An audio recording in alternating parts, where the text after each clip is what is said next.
Assalamu alaikum students. My name is Faizan Siddiqui. I am your chemistry teacher. I hope आप सब लोग बिल्कुल खैर खैरियत से यहाँ पर होंगे। बच्चों, आज का जो हमारा यहाँ पे लेक्चर है उसमें जो हम पोर्शन पढ़ रहे थे इंट्रोडक्शन टू ऑर्गेनिक केमिस्ट्री, तो उसके अब कुछ एंड के पोर्शंस हैं वो हम यहाँ पे आज डिस्कस करने जा रहे हैं। तो प्रोबेबली आज के लेक्चर में और नेक्स्ट लेक्चर में ये चैप्टर हम क्लोज करेंगे, अपने ऑर्गेनिक केमिस्ट्री का पहला चैप्टर, और उसके बाद जो है हम नेक्स्ट चैप्टर जो है वो फिर स्टार्ट करने को चले जाएंगे। ठीक हो गया? तो चले बच्चों, यहाँ पे हम अपना काम जो है वो स्टार्ट करते हैं। जो टॉपिक आज हम डिस्कस करने जा रहे हैं वो natural resources of organic compounds का टॉपिक है, उसको हम यहाँ पे पढ़ने जा रहे हैं।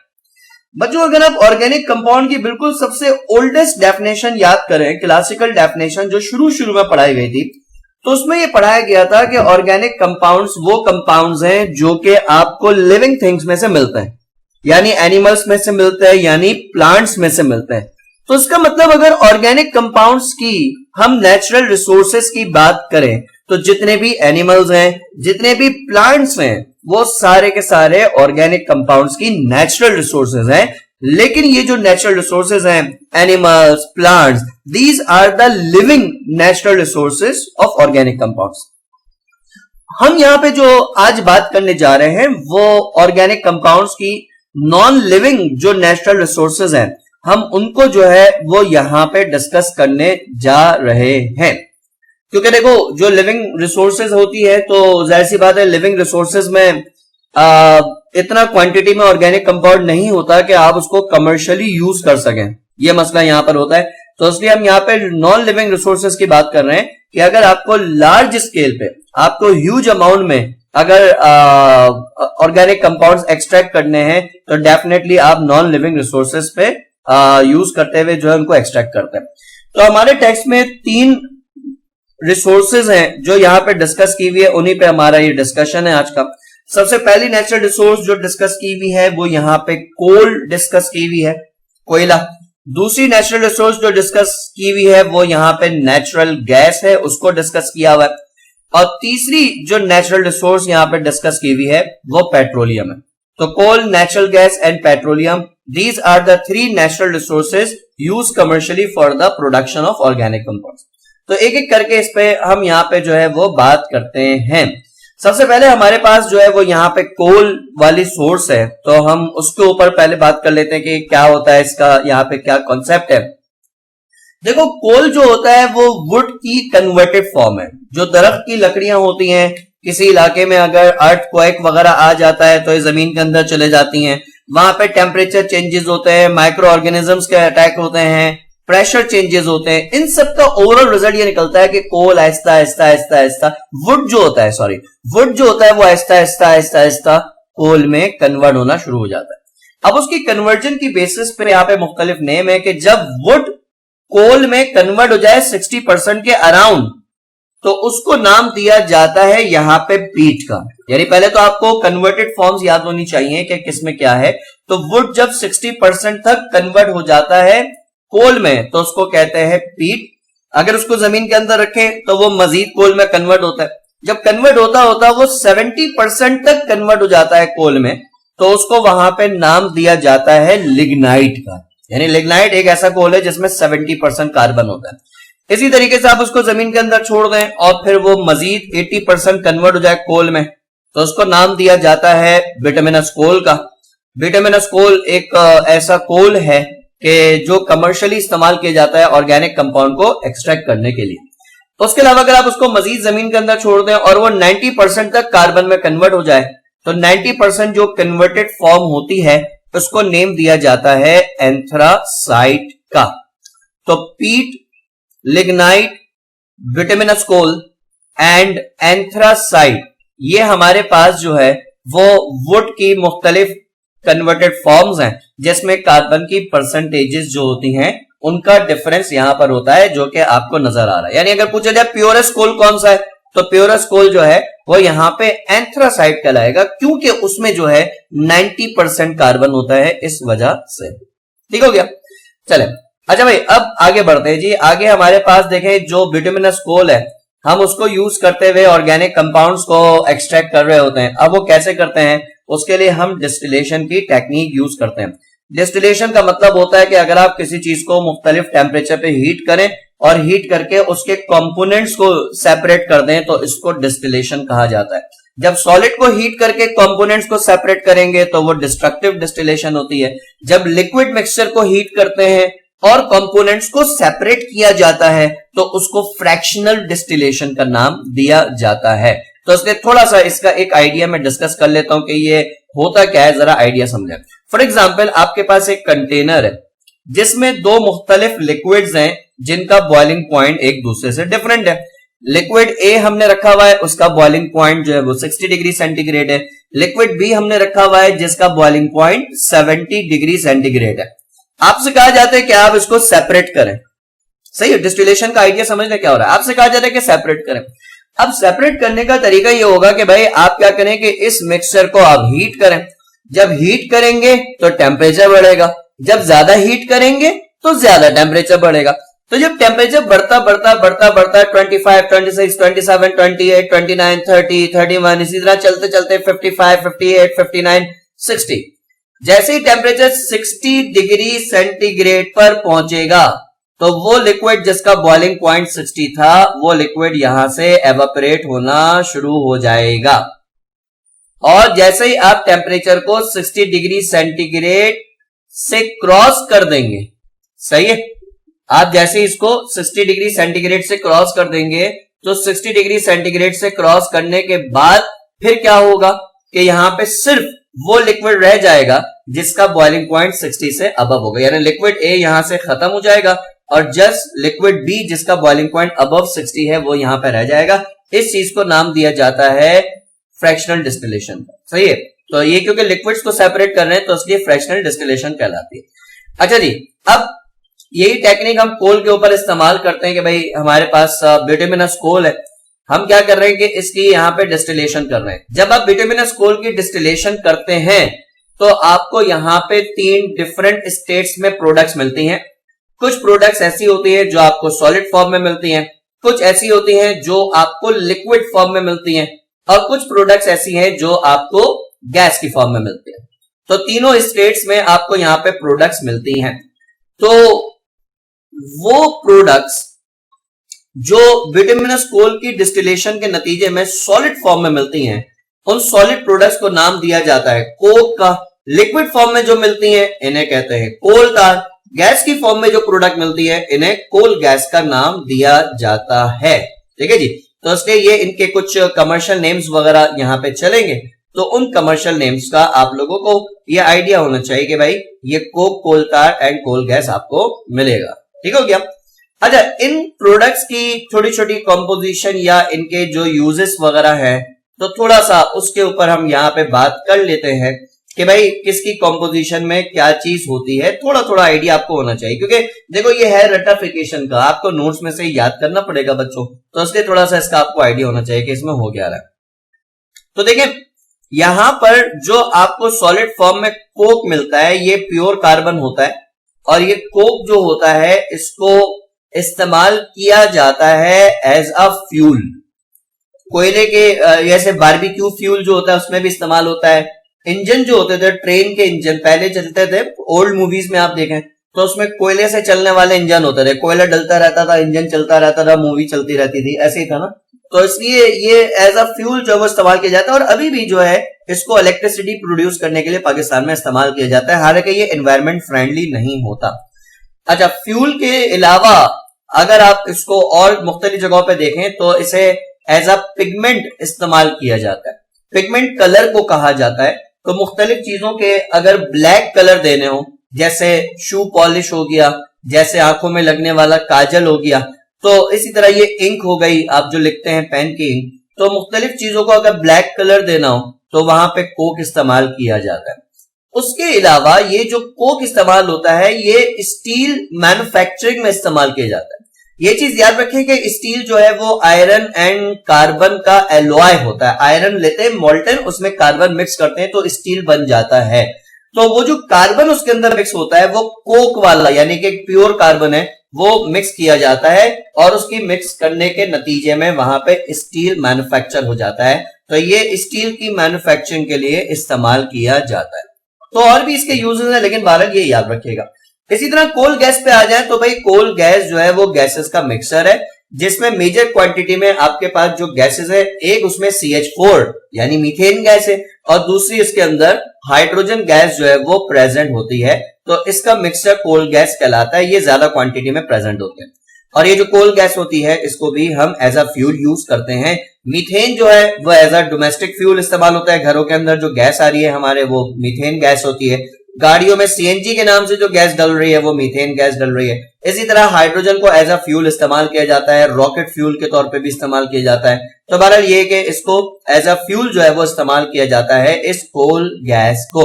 तो ये इस तरीके से यहाँ पे हमारे पास है, तो इसलिए ये यूज जो इसका आ रहा है इसको याद रखेगा।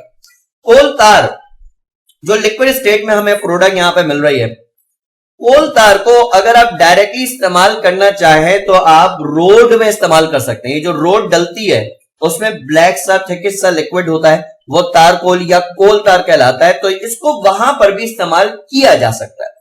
और वैसे अगर हम कोल तार की फ्रैक्शनल डिस्टिलेशन कर दें तो जब इसकी फ्रैक्शनल डिस्टिलेशन की जाती है तो फ्रैक्शनल डिस्टिलेशन के नतीजे में ये कोल तार जो होता है वो आपको मोर देन 215 ऑर्गेनिक कंपाउंड्स बना के देता है। मोर देन 215 ऑर्गेनिक कंपाउंड्स बना के देता है अगर आप इसको डिस्टिलेट कर दें, हीट कर दें। तो वो जो 215 ऑर्गेनिक कंपाउंड्स है, जाहिर सी बात है उनकी लिस्ट बनाना तो पॉसिबल नहीं है। उनमें दो चार जो फेमस कंपाउंड्स है खाली वो मैं डिस्कस कर लेता हूं कि जैसे कोल तार की डिस्टिलेशन से आपको मिलता है बेंजीन। फॉर्मूला आपको बेंजीन का याद होगा, C6H6 होता है। एक बहुत ही इंपॉर्टेंट कंपाउंड है और इसकी सबसे ज्यादा जो यूजेज है वो ये है कि ये कॉस्मेटिक्स के जितने आइटम्स होते हैं ये उनमें इस्तेमाल किया जाता है। तो जितने भी कॉस्मेटिक्स होते हैं उनमें बेंजीन होता है। तो आप समझ सकती हैं कि इसकी जो इंपॉर्टेंस है वो कितनी ज्यादा है बच्चों, ठीक है जी। तो ये है, चाहे वो नेल पॉलिश हो, चाहे वो मस्कारा हो या लिपस्टिक हो, तो ये हर जगह पे बहरहाल एज अ कॉस्मेटिक्स यूज होता है और ये कार्सिनोजेनिक इन नेचर होता है, कैंसर कॉज करता है। तो इसलिए बेंजीन का ये भी मसला है। तो इसलिए जो लोग कॉस्मेटिक्स का यूज ज्यादा करते हैं तो उनके साथ जो है ना इस तरह के मसले भी ज्यादा होते हैं। उसके अलावा आपको जो दूसरा कंपाउंड मिलता है वो आपको नैफ्थलीन मिलता है। Out of these 215 organic compounds तो आपको नैफ्थलीन मिलता है। अच्छा, नैफ्थलीन जो होता है इसका यूज याद रखें कि ये पेस्टिसाइड के तौर पर जो है वो इस्तेमाल किए जाते हैं। जो कीड़े मार दवाएं होती हैं कॉकरोच को मारने के लिए और इसी तरह से मुख्तलिफ जिस तरह के कीड़े मारने वाली दवाएं होती हैं तो ये उनमें इस्तेमाल होता है। मोर्टीन वगैरह, फिनिश वगैरह जो होती है ना, उस तरह के केमिकल्स में ये इस्तेमाल किया जाता है। पेस्टिसाइड वगैरह के तौर पे इसको इस्तेमाल किया जाता है। इसी तरह एक और बहुत ही इंपॉर्टेंट कंपाउंड जो हमें यहाँ पे मिलता है, मिलते तो सारे इंपॉर्टेंट कंपाउंड्स हैं, उसमें एक कंपाउंड आपको यहाँ पे मिलता है ज़ाइलीन। एक बहुत इंपॉर्टेंट ऑर्गेनिक कंपाउंड है। एक ऐसा कंपाउंड है जिसको के इस्तेमाल किया जाता है एज एन एंटीसेप्टिक। आपके घर में जो डिटोल की बोतल है अगर आप उस पर पढ़े तो उस पर ज़ाइलिनोल करके जो है वो लिखा हुआ होता है। तो ज़ाइलीन जो है वो इस्तेमाल होता है वहां पे एज एन एंटीसेप्टिक। तो इसलिए ज़ाइलीन की अपनी बहरहाल एक इंपॉर्टेंस है, इसको याद रखिएगा। तो बहरहाल 215 ऑर्गेनिक कंपाउंड्स इसमें आपको मिल रहे होते हैं। तो इन 215 ऑर्गेनिक कंपाउंड्स में जाहिर सी बात है जस्ट 2-3 कंपाउंड्स ही यहाँ पे हम मेंशन कर सकते हैं। तो वो यहाँ पे इस तरीके से है, इसको ध्यान में रखिएगा। अच्छा भाई, सेकंड नेचुरल रिसोर्स जो इसके बाद हमारे पास यहां पर आती है कोल के बाद, वो नेचुरल रिसोर्स हमारे पास है कोल उसकी नेचुरल गैस की। तो हम उसको यहां पर जो है वो डिस्कस करने जा रहे हैं। नेचुरल गैस के हवाले से ये चीज याद रखिएगा कि भाई गैस के वेल्स होते हैं और वेल्स दो तरह के होते हैं। एक होता है गैस वेल और एक होता है oil and gas well. Gas well जो होती है उसमें गैस की क्वांटिटी बहुत ज्यादा होती है। ऑयल एंड गैस वेल जो होती है उसमें गैस की क्वांटिटी कंपैरेटिवली कम होती है।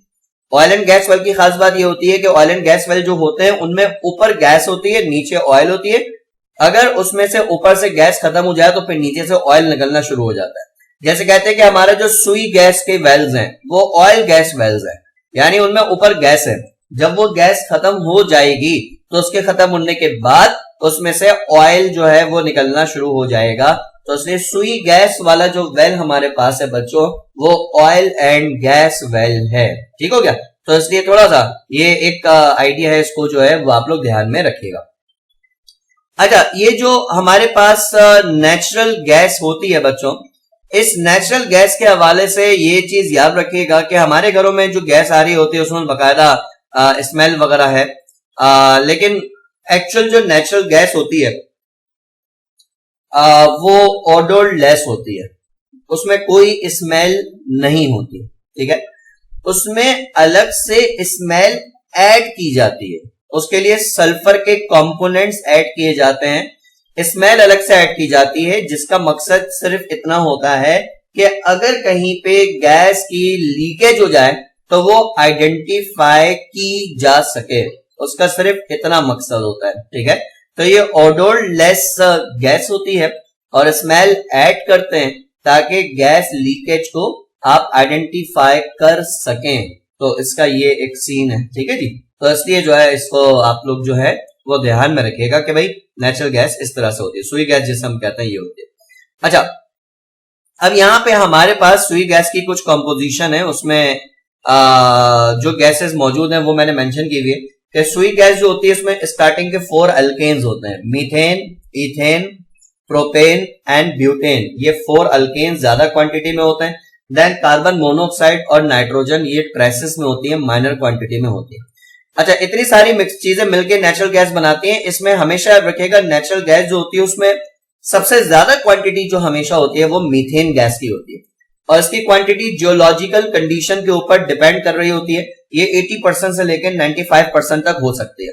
हमारी जो सुई गैस आ रही है, हमारे घरों में जो गैस आ रही है, उसमें जो मीथेन की परसेंटेज होती है वो परसेंटेज तकरीबन 94.7% होती है। लेकिन ये जियोलॉजिकल कंडीशन पे डिपेंड करता है। अगर कोई नेचुरल गैस सपोज करें कि शिकागो से मिल रही है तो उसमें जरूरी नहीं है कि मीथेन जो है वो 94.7% प्रेजेंट हो, तो इसलिए इसको याद रखिएगा, ठीक है जी। और ये जो नेचुरल गैस होती है इसको हम एज अ फ्यूल इस्तेमाल करते हैं, तो फ्यूल के हवाले से जो है इसका यूज है, डोमेस्टिक फ्यूल के तौर पे इस्तेमाल किया जाता है। और मैंने पहले भी डिस्कस किया था कि ये सीएनजी के नाम से कमर्शियली और सुई गैस के नाम से हमारे घरों में इस्तेमाल होती है, तो ये सिंपल सी बात है। अच्छा, तीसरी नेचुरल रिसोर्स जिसको हम यहाँ पे डिस्कस करने जा रहे हैं वो नेचुरल रिसोर्स हमारे पास यहाँ पर है पेट्रोलियम की सोर्स, तो उसको डिस्कस करते हैं। एक ऐसी सोर्स जिसके ऊपर कहते हैं कि शायद वर्ल्ड वॉर हो जाए या हो गई है या होते होते रह गई है, तो बहरहाल पेट्रोलियम हमारे पास तीसरी नेचुरल रिसोर्स है जिसको हम यहाँ पे डिस्कस कर रहे हैं। पेट्रोलियम के मुख्तलिफ नेम होते हैं, इसके लिए एक टर्म इस्तेमाल की जाती है रॉक ऑयल की टर्म, ठीक है। एक टर्म इसके लिए इस्तेमाल की जाती है ब्लैक गोल्ड की टर्म, ठीक है। इस तरह की टर्म जो है वो पेट्रोलियम के लिए हम यहाँ पे इस्तेमाल करते हैं, ठीक है ना। रॉक ऑयल इसलिए कहते हैं क्योंकि रॉक्स में से मिलता है, ब्लैक गोल्ड इसलिए कहते हैं क्योंकि दिखने में तो डार्क ब्राउन होता है यानी ब्लैकिश होता है, और गोल्ड की तरह प्रीशियस होता है, तो उसको जो है ना प्रीशियस होना बताया हुआ है। इसका मकसद है क्योंकि पेट्रोलियम के ऊपर जाहिर सी बात है बहुत सारे कंट्रीज की जो इकोनॉमीज हैं वो डिपेंड कर रही है। अच्छा, पेट्रोलियम जब डायरेक्टली जमीन से मिल रहा होता है तो उसके अंदर मुख्तलिफ किस्म की इम्प्योरिटीज होती हैं, यानी कि अनरिफाइंड पेट्रोलियम होता है। तो वो अनरिफाइंड पेट्रोलियम जो जमीन में से डायरेक्टली मिलता है उसको नाम दिया जाता है क्रूड ऑयल का।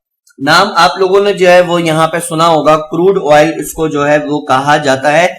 ये डायरेक्टली अनरिफाइंड पेट्रोलियम होता है जो कि आपको मिलता है।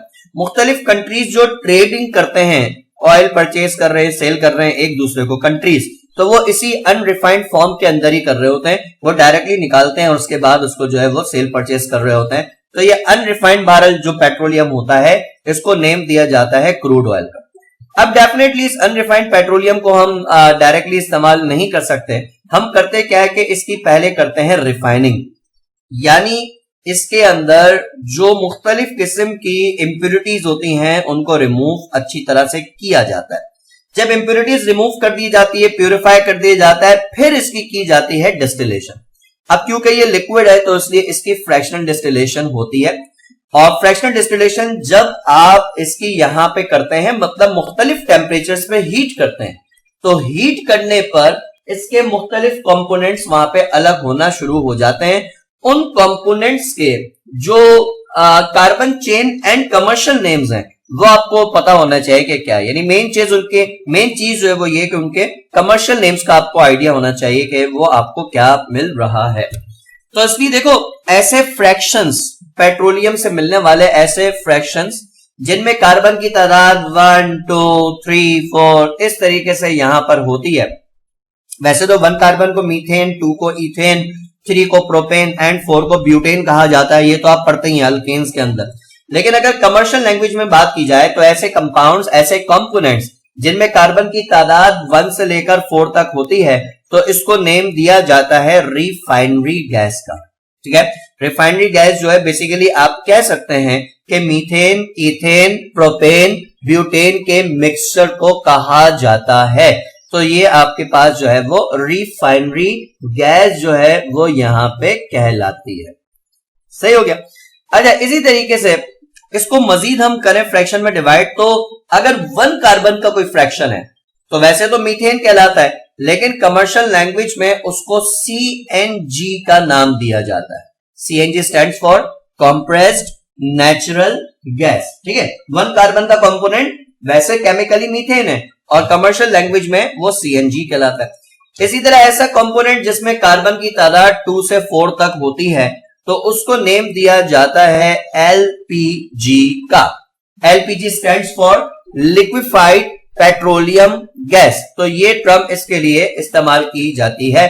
और CNG हो या LPG हो, ये दोनों ही फ्यूल के तौर पे इस्तेमाल किए जाते हैं। अच्छा, इसी तरीके से अगर ऐसा कोई कंपोनेंट मिल रहा हो जिसमें कार्बन के एटम्स की तादाद 5 से लेकर 10 तक होती हो, तो इसको कमर्शियल लैंग्वेज में नेम दिया जाता है गैसोलीन का। आप पेट्रोल पंप वगैरह पे जाके देखें तो उस पर गैसोलीन लिखा हुआ होता है जगह जगह। तो गैसोलीन ऐसे फ्रैक्शंस को कहते हैं जिसमें 5 to 10 कार्बन एटम्स होते हैं।